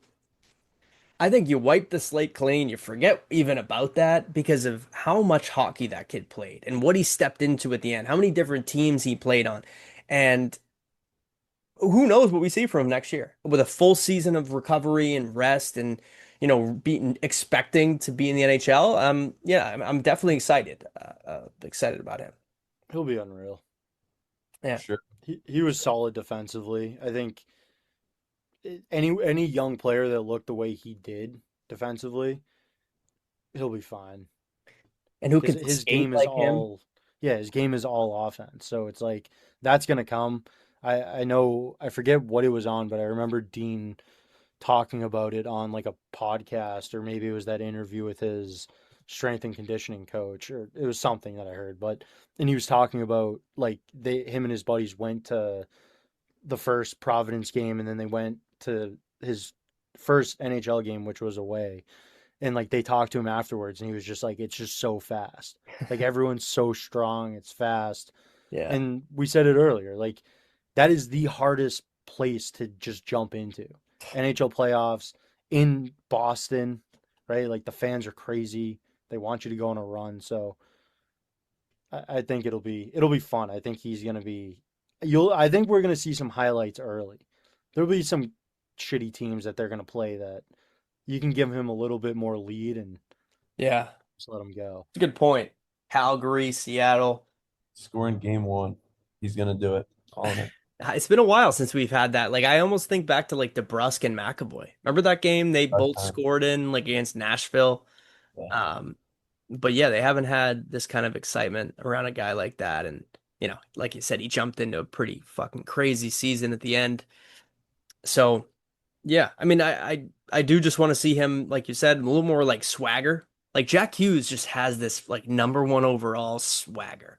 He And hey, struggled for a while though, right out of the gate. you're for sure, but like he still has that, where I just want to see Hagen's like almost just like feel like he's that guy a little bit more because he is like he's that talented. And it's sometimes it's mental. Like Jack Hughes scored the golden goal, I guarantee you, because he's a confident fucking kid, and I think a lot of people go out in that situation. Maybe they don't get put out in that situation because they're not that guy. But Jack Hughes is that guy. I mean, we see what he's been up He to. is that guy. He's that He guy. is Okay. the guy, You the know? aura, everything. I think one last thing that's interesting to just think about is like another season. You have Marco Stern behind the bench. He's made some changes, but now you're starting to see like pieces of, I think, like how he wants to play, because like he walked into this team, it was already established, whatever. But I would imagine he's a part in some capacity when they're going out and trying to get players to fit his system, because I think even last year it was still a very like hybrid model where like I don't know if that he got to the extent that he wanted to with that team, but it'll be interesting to see with a little bit different of like a lineup now, especially defensively, if we see them change even more. And the man on man might be even a little bit more aggressive with like a Borgen type player, or you even Clifton as your third D pairing. Like I would imagine he's going to look somewhat similar to what we saw previously, and I mean he's nuts. The biggest issue with him is sometimes he just takes it a little bit overboard, but It's like a chicken with his head cut off. Just yeah, running but dude, around. you have to admit some of those just old Cliffy hockey highlights, dude. Like Yeah. just running guys, it's crazy. I remember it's a good point about that for sure. And I will say, I think that's what kind of worries me about the Lorai thing. I don't think he likes Lorai. So I wonder if like, kind of the second year of Sturm is, it's like, he might be a guy on the outside. But But just that left side, dude, scares me. Bro, Hampus Lindholm, his knee got exploded. I think Hampus Lindholm will be better this year. I do too. I want him to be good, but I'm just saying, Yeah, like, I don't think that you have And the he's at least pieces on the 30. left side Yeah, to just throw Lowry away. I agree with you. Jonathan Aspero, like, I feel like I was an advocate of him pretty much all season. Well, the games got a lot tighter at the end, and Yeah. like he was exposed quite a bit. So I just think, and the last point on low right, probably out of the decor, he played the most on his offside, Yeah. which Yeah. young defenseman, probably around the New 200 system. game mark or under 300 games, whatever it was. Yeah, new system, Yeah. wasn't negative, and you're playing your offside. Like, I just think you got to cut a little bit of slack. All very good points and why you shouldn't throw them away because other teams aren't going to see that as positively as you should internally. Yeah, I mean, I just want to throw him in the power play. Fuck. Yeah, for sure. Honestly, dude. Because, like, we've seen the McAvoy power play. Like, I love him, but I think you could probably utilize him on that second power play. Like, Yeah. give a little bit of room. Because, like, there was so many times that they were going with Lindholm over Chucky Mack, anyways. That Yeah. they're sending Lindholm out. And it's just like, I mean, I just don't know if that's it. Like, You got a really skilled defenseman in Laura. You should be throwing him on the power play and seeing what you have. And I don't think that Marco Sturm played him once with McAvoy last season. I think the last time we saw him with Chucky was the prior season. yeah. I will say last thing too from me is that Cliffy Hockey, one of my number one memories of him is when McAvoy stepped up on Jordan Stahl in the conference finals in 19. There's the mic'd up clip where he's like, I forget what he says exactly. I don't know if you guys remember, but he was just like, holy shit, Yeah. fuck, Yeah. keep your head up or something like that. Yeah. I Attaboy, can't remember Chuck. word for word, but dude, I remember that hit. Like, Yeah. that was one of those where it's just like all of the air in his body left. Oh, Just winded. he got up like fucking like he was wobbly. Yeah. They pumped Yeah. that Carolina team. Good for them. I'm glad they finally got over the hump because they were just they were just getting pumped in the Eastern Conference Finals. And that also did remind me too of other mic'd up clips. Pasternak calling McLovin when it was a mic'd up where Lindholm and Grizzlick were on the bench, and Grizzlick was like, "What do we call the new kid?" He's like, his name's Mark, so I just been calling him Mark. And then it cuts like 3 minutes later. I think he scored, and you just hear Pasternak going, "Attaboy, McLovin!" Yeah. And they I mean, both just Pasta's looked so over. funny, dude. Yeah, The McLovin, the oh my god, what a bomb. yeah. I was just gonna say that one too. Oh my God, That's what why, a like, bomb, huh? what do you guys think? Like, a little bit more time has progressed. We'll keep hashing this out like we do anyways, but are you any further on a captain? Like, it seemed like we were pretty 50-50, maybe know. leaning more towards McAvoy. I don't even know what I think. I think Pasternak, but I don't even care. You need to name one of them this year. You think So you think that needs to Think so. happen? Yeah. Yeah, I agree. Yeah, I feel like I could see them doing it. I mean, I think been it's gonna always be done. it's gonna be before, I think, too, because I think just how these like teams work and like the PR and everything, I think it'll be like in the lull of the summer, yeah. I or can if see like Sweeney makes some brutal move. Whenever They'll the just be like, Bruins "Oh." Instagram is done posting about Garrett Graham, that's when they're gonna announce it. I know. Yeah. I know. Jake, They've have you been watched that eating show? the- I did watch it. It was actually very good. All right, now we all have watched it though. No, just because I remember like a few weeks ago we were talking about it, and I don't think JB had, but I know he has now. So Yeah, I mean, I kind of watched a couple episodes. a little softcore. Yeah, what's that Yeah. show called? I Yeah. forget. I don't even know. Yeah, it's not bad. I had it on in the background. Yeah. Well, it's Yeah, like Jake was actually working 9 to 5. just listening to the show. Just a little There's some softcore. scenes on that where it's like, Jake, what are you doing, dude? Some What titties does in there. what does the inventory look like, bud? You've been drooling over your computer for the last. Which 40 one's hours. your type for either of you? Because there's like two main girls in the show, I think. Yeah. I think it's just I mean, I think they're both obviously like unreal, but I think like I forget her name, the JLo one. She does that. Mika? Or no, I think that's her actual her name. actual name. Yeah, I But her. forget her actual name. Yeah. Okay, Jake. I mean, I wouldn't say either of them are my type. Oh But my I God. definitely. It's always this guy, dude. He literally thinks he's Garrett Graham. Yeah, he's Fuck like, you I'd guys." probably just go for like, I'm more of like a Sydney Sweeney type. Yeah. But, They're just giving I me would shit. I would agree with you, JB. I like how she's kind of got the Ella Langley look. Yeah. Mm. Yeah, the bangs. The bangs have been, I think, a couple of years ago. I discovered that. I was like, all right, yeah, bangs might be in there. Yeah, they're both. It's hard to say. I think I think the was it Hannah? Wellesley. Yeah, Hannah Wells. Wellesley. Yeah, I think Hannah, but I would take either. I mean, if I'm being honest. But all right, boys. Well, good chat. I think that wraps it up. Is Yeah, there? make sure you shop at grosshockey.com Okay, if you did actually, I make got it this one far. more question for you guys. We brought up the Atlantic Division.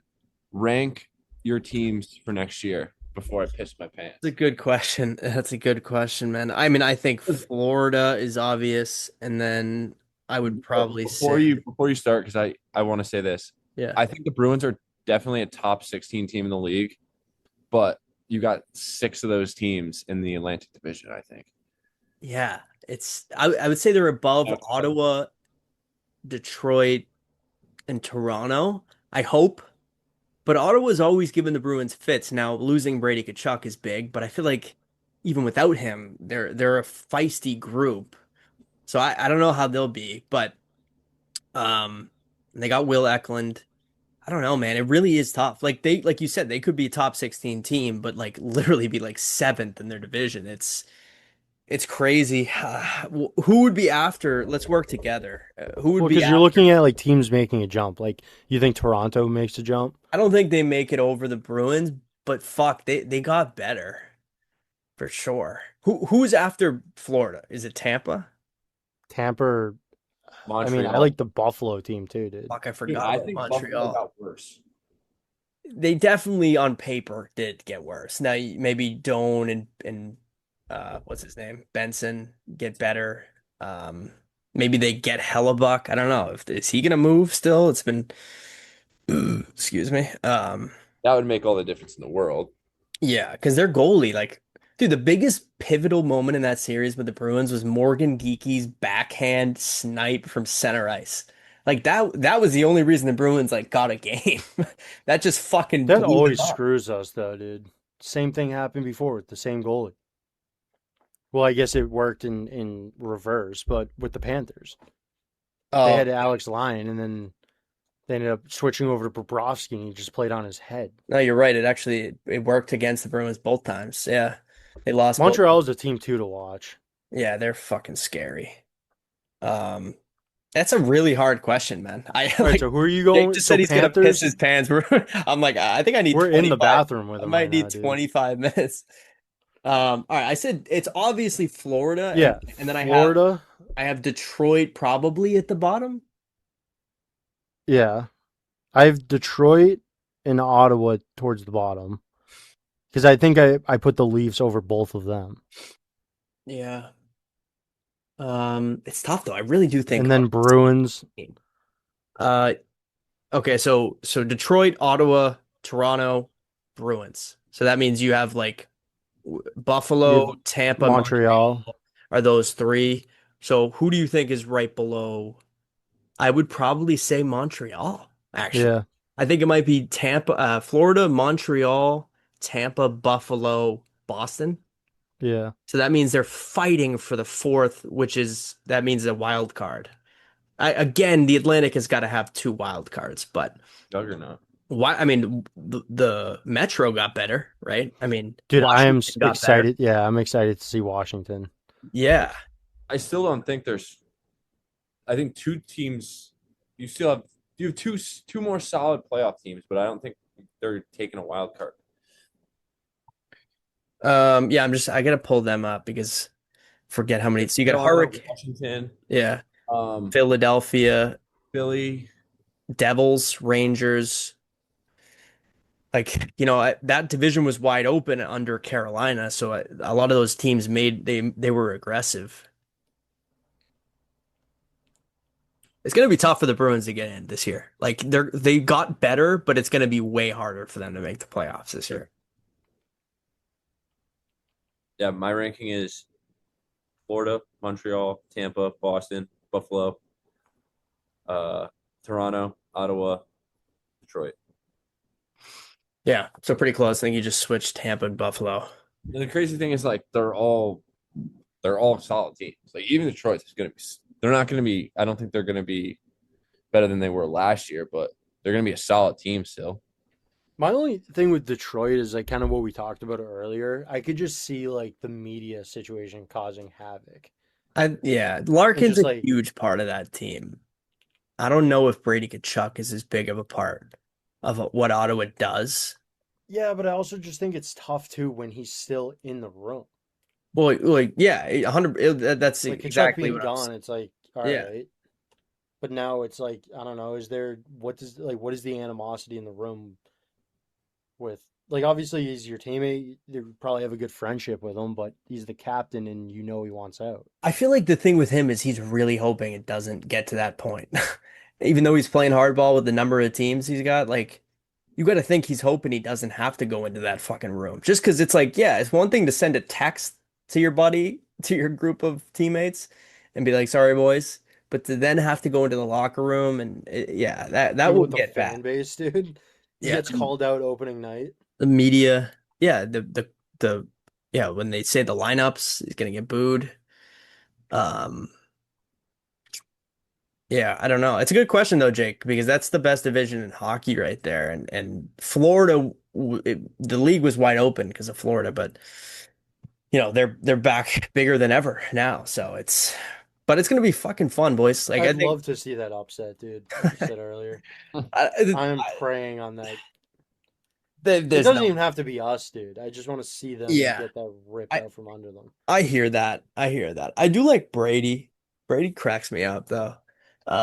But yeah, it's just yeah, everyone wants to root against the team that stacks up the way they did. I don't think the Bruins can do that. They're not the 23 Panthers, right? Like they don't have Barkov, they don't have that team.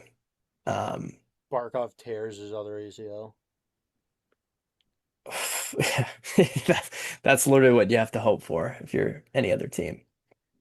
But yeah, it's gonna be fun, guys. I don't know if they'll make the playoffs, but like we said, there's some things to be excited about, and just small wins, and hopefully they take steps in their development of the young players, and can have that 2030, 2031 window. That's all I'm hoping for, What and do just you some think? good hockey to watch. What do you guys like? What is your projection for Paterka, like for points? Like, what do 70, you? Yeah, I think 70 that's fair. plus. That's where you want him. Which, by the way, the last couple of years, outside of Pasternak, who's like, what is the highest point total at second been? I think It's gonna Geeky be this year. geeky. Yeah. How many did he have? I don't know. I have to look. It was probably him this year and last. I think he's around 70. Uh, high 60s maybe. So he had He had 40 something goals, didn't he? no, he had 39 goals. He had 68 points last year, Yeah. and then he had 57 the year before. So the year prior, obviously, it was a terrible year. He had this. It was Pasternak with like 106, and then Geeky with 57. What a joke. Um, That's why it is crazy though. Like, it's kind of the money ball thing. Like, yeah, that's how. Whenever like there's moves made, I always try like thinking of it that way. Because like, all right, now you add in Paterka, it's 72 points. Like, I mean, yeah, what did you really lose? I mean, that's Arvidsson, huge. Yeah, Robertson. he had a pretty good season, but He was really big for them, if but you have you if hope for you have Turk. Paterka at 72, and then like what are you hoping Hagens has? You think he can hit 50, 55? Oh, I mean, I feel like that's a lot to ask. 50 is a good hope for him. I Yeah. mean, I feel like he will be around there. Like I do. Yeah, I don't think that that's crazy. Like especially if he gets like power play 2 time. Yeah. It's just so hard because he's played 4 games. But it's He's possible. our savior, Mike. With his skill set, it's definitely possible. But yeah, I mean, I totally agree with you. I mean, how much that changes your team to have a guy between Geeky and Pasternak. Like that's probably what they sought him for ultimately. Like, yeah, you're looking for the speed and the skill he brings, but ultimately it's a kind of a number situation. You're looking for someone who can bring the shot quality and shot quantity and points. He needs to pan out, and then now the focus I think is because like defensively they're all right. Like I think it'll be good this year, but I think now in the bottom six is it's finding points, and that's where a Matty Potcher may be being infused or Take playing around with that. Corrali has to see the fucking press box a little bit. He was good, but like you need to make room. That's the thing. They got Mont, Steves, Corrali, Kostelic, Janot, Middlestat, Lindholm, and those are all bottom six. I just said like eight guys, you know. It Um, is crazy. That's why I'm just curious like what it's gonna be when they like do a move. that's the thing is you say that, but like, and I agree with you, but I just like I don't know. Like I feel like he kind of was like he said they're done, low key, but obviously Yeah, but they can't they be. You say that. can't carry like Well, my thing is like you is could he just shove, dumping you could put waivers on like a couple of those guys, and it could work out that way. Like he could say they're gonna battle for spots, and whoever loses it might lose their. Yeah, but I just think it's the guys that they'd be moving you're not losing for what they're gonna lose him for. Like, all right, Lowry, we've already said he's on the outside looking in. You're just letting him completely like go. Well, it might more be like Jordan Harris, Yoki Haru, you know. And then Brunet, if he gets a spot, like he's gonna go down. He's a two-way. Mont, you're fine with waiving. But yeah, it's weird. Like I don't know. I would have tried to move one of those guys in a deal, but I don't know. You don't know the market if it would have costed a second to do that, even though they're on like 1.5 million deals. Who could you package Lowry Middlestat for? Is there anyone in the NHL you could get? I mean, what would you be trying to get in return? Because those are guys that are actually like excess. So you're just trying to get like one good player. I don't know that you could get like a top six forward for that, you know? I feel like Yeah, I mean, I you think would. you're looking like probably middle six, probably third line. Hmm. Yeah. Like on a bad team, maybe you look at Vancouver. Um, Like I would say that, or like I don't know, maybe move them for like Calgary, like Connor Zary. yeah. Would that do it? Maybe something like that. Where a guy where you're like, all right, we're Even that with okay with him. even a shitty pick, depending on if you can get a little bit more. Like That's what if Sweeney says. He says, give me Zari and a shitty pick. yeah, Toss in a shitty pick. They're like, is that sixth or yeah, whatever. just adds a little fluff to it. Yeah, I just want the fans to not carve me for this. So I don't think you could at that. Like no, no. But again, we don't want them to just toss Lori like that. Like I do think there's some value inside of him. Um, that snipe against Florida, man. I know, dude. And just he used to carry the puck up the ice with more confidence, I feel like too. Yeah, I'd love to look back and try to like find the number of like D zone starts he had, because I just thought like the way they utilized him was brutal. Yeah. It's like stuff him on the third line on his offside. He's not getting power play With some time. pigeon like Yoki Haru. Yeah, I mean, talk about that, dude. It's like, all right, who am I playing with tonight? It's either Andrew Peak or Yoki Haru. Yeah. It's like, all right, like they're not gonna help me. Like, I mean, what's worse than Mason Lowry trying to retrieve a puck? Watching Andrew Peak, You know what Peak's number one patented Andrew Peak move is? He sees pressure and he just pins himself to the glass. or he absolutely blenders a lob pass Oh that goes yeah. nowhere, hits him off his own visor, dude. Yeah, he had so many of those where you could tell they were like in practice working on the high lob and he's terrified every time he has to do it because he can't lift the puck. I mean, he played with Zadorov a little bit though, I think, because now that I think about it, he was on his offside, so he would have been playing with the lefty. I think he played with Aspero and maybe Lindholm and Zadorov for a good portion of last year, but on his Dude, offside. Zadorov, Clifton. Yeah, I mean, I would imagine. I'm curious what they're gonna do. Do you that's it. roll out Lindholm first line? I think you probably try Lindholm McAvoy, I've been saying I thought and then when they've been Zadorov together, Morgan, Aspero Clifton. Because Aspero is already more of a safe play. you could go Aspero Clifton and then put Lori in, and you kind of make those two battle. And then who are your extras at that point? You have Yoki Haru, Harris. I've heard a lot of rumblings with Brunet. Well, That like, Sweeney said he wants to give him some reps this year. yeah. Another fucking lefty. So yeah, that's the thing. It's hard to even say because I don't know. Are they going to make moves or are they going to go into this year What are the and clauses on that left side defensively? Like obviously Aspero is nothing. Is Lindholm's Lindholm no probably a move? full no move, and Zadorov I think is like a modified no move. Yeah, because that's like the hard part of like if Hampus played somewhat decent, that you could get some type of return, even if you had to move like a pick or something with him. Yeah, if Lori took off, Yeah, yeah. exactly. You started to see a little bit out of him because it's like I don't know. I don't know how much you're able to squeeze out of Hampus Lindholm as a player now. Well, in the playoffs too, if they play Florida, Sam Bennett is gonna eat him up, dude. He's gonna concuss him in game 3. They just have pictures of his knees, dude, on the wall.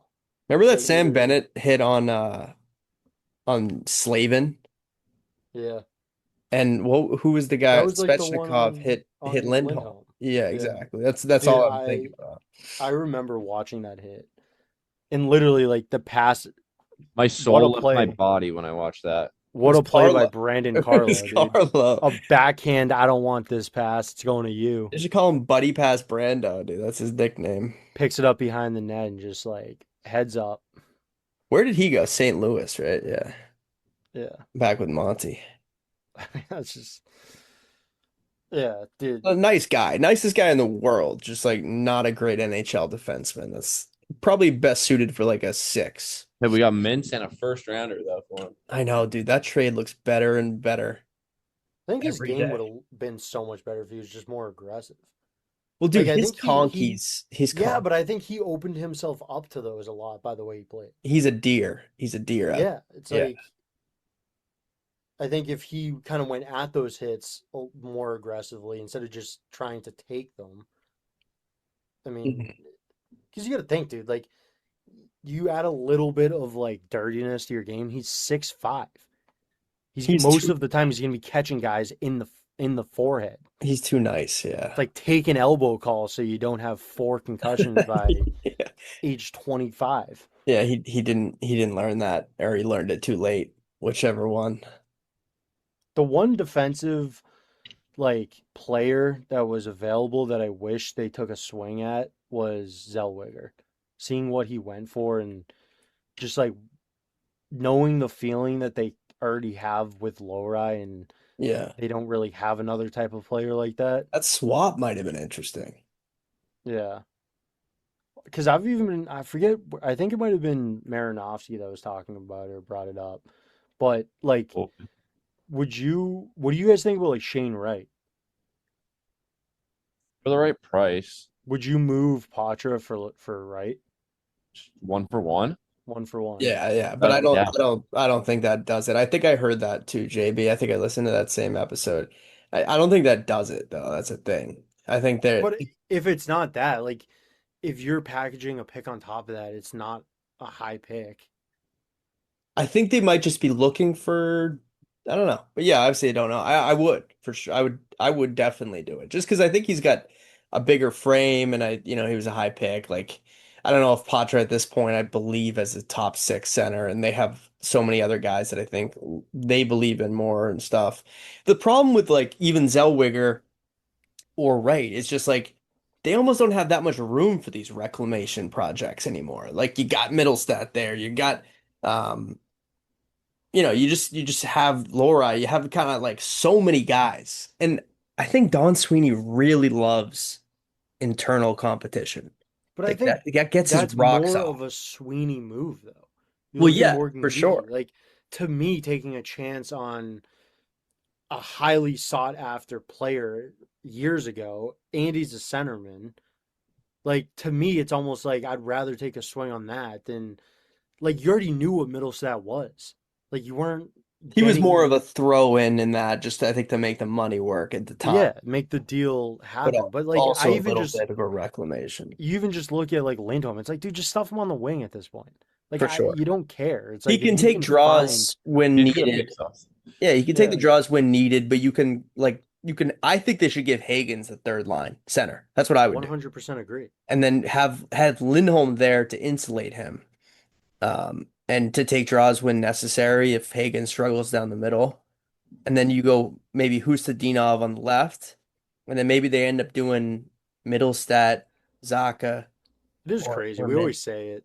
Just like how different this team looks if Elias Lindholm gives you 70 points. Yeah. Yeah, I mean they fumble fucked that. Like they Well, it's wanted just to brutal replace too, dude. Like Bergeron he's so not that old of a guy.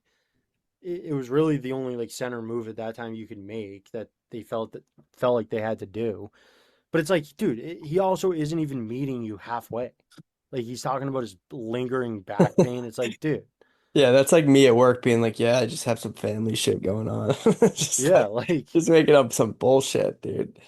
you've been Yeah. late to work 5 times out of the last 6 shifts. You literally look like you got bedhead still. You can't say you were at a funeral, dude. You're in a fucking tank top.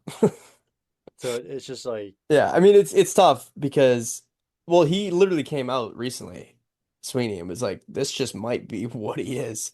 yeah, So it would be funny if now he took off because there's like less pressure. Because like the first year it was kind of like, oh, it was just a bad year, and then the second year is like there was hope, and I then just it can't was the get like a same. grasp on him. Like I just can't really I tell think if he's his like I got my money, I'm content, I or think if he wants to like win. I honestly think like he does, but I think he like look at like Leo Carlsson's contract. Like I think he was on a decline in his game. Vancouver got him and put him at third line center, and he was okay for them there.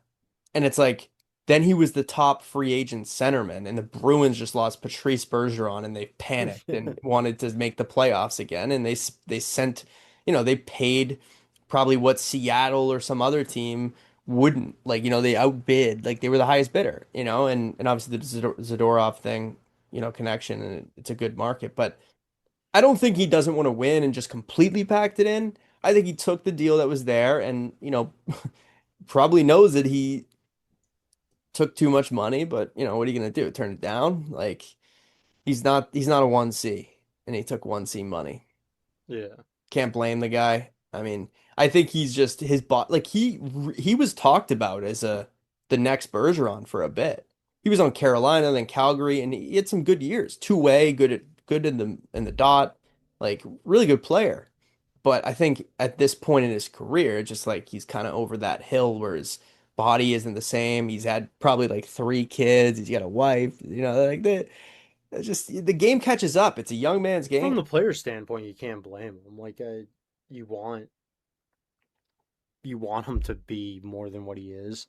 Yeah. But same thing, who knows, dude? I mean, I think you got to be optimistic about it, and hopefully he was able to get some sort of treatment. I mean, it's just hard when he doesn't even seem to know what's going on. Like he just has back pain. It's like He's got lower back pain. because I mean that does just change a lot of things. Like if he could just be your solid 65 point, throw him on the second line, wins faceoffs. Like a 1B. Yeah, like because the Bruins were able to do that for a lot of years too. Like I mean Krejci offensively had some just great seasons. I mean, especially playoffs, but like I think that fits into the Bruins system of having just like 2 centers that can play decent defensively, two-way. They don't do too much, but they don't like they're able to produce a little bit, and you have the strong wingers. And I think that they could do that. Like, especially you look at the Paterka move.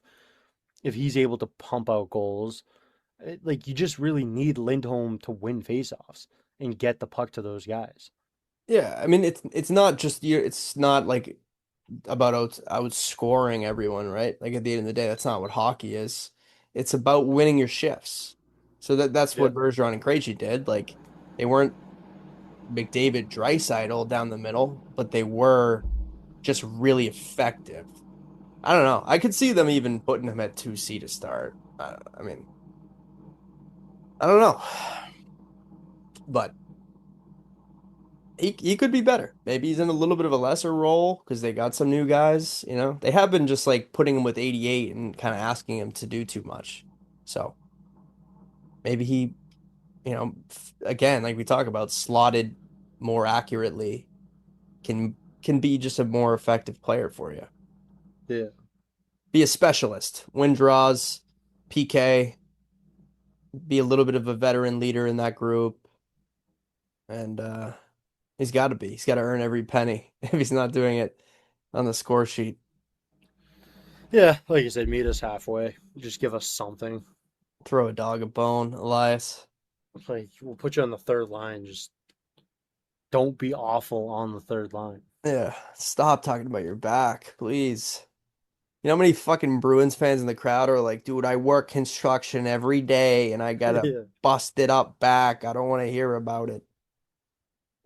I work HVAC. But yeah. But I will say, let's wrap this up here. I do think Sweeney loves internal competition, and I don't hate that because I do think even that Moneyball season, that was kind of his approach, and it works. I think it's good to push guys and to have people think they all have jobs when they're really not, a top six winger, and just to be like, oh, well, there's no one better, so that's your job. That's not really a great way to go about it either. So, maybe we'll see the best of it, and maybe some prospects might not get as much time as we hope. Who knows? But, yeah, I don't know. We're excited about it. But, all right, boys. Hopefully, people listen this far. I think we gave people a good chunk for the off season here. I think we can clock out of work for a couple weeks here now. Yeah, we'll see you guys in a month. When something happens. Yeah, we just need like Werenski to get traded to the Bruins. This is the hard part of the season. Once you get past like free agency, it dies. Yeah. Just got to enjoy it, right? That's the only bad part about summer. Summer is the best time of year, especially in Mass and Connecticut and over this side of the planet. But you just gotta live in Florida during the hockey season. yeah, that might be the cheat code. Just become a Panthers fan. No, I will never do that. Could honestly just enjoy this next season so much more. We're just fighting it. No, I honestly don't hate them as much. Like I said, I kind of like Brady Tkachuk. I've grown to respect that team, and the 23 just broke me as my inner child was murdered. Yeah, we watched our childhood literally get ripped away from us. But it's for the best because now there's less suffering involved. Although I do Yeah, remember and that I think there pasta has to goal. be. Oh yeah, That pasta goal. I was fired up, dude. When he tucked that on the Sabres in overtime. yeah. I think I pulled my hamstring jumping off the couch. But all right, boys, we've gone on long enough. Good chatting with y'all. I will be up till 4 a.m. editing this. Sonk. I don't actually really edit that. But yeah, good shit. Thanks for listening. If you did, send us a pineapple, send us something. Let us know that you powered through it. But yeah, good chatting with you guys. And gross to the moon. See a therapist. We'll do this again soon. Peace. And I'm somewhere I'm living remote. And the beach is private as me. Got a captain, he came with a boat. One more time, let me hear you. How the fuck I'm bored? I've been cooking on the yacht. How the fuck I taught? It's a movie every style. I could barely walk. I got Uzi on the dock. I say 10 toes. I got Gucci on my socks. Someone make it stop.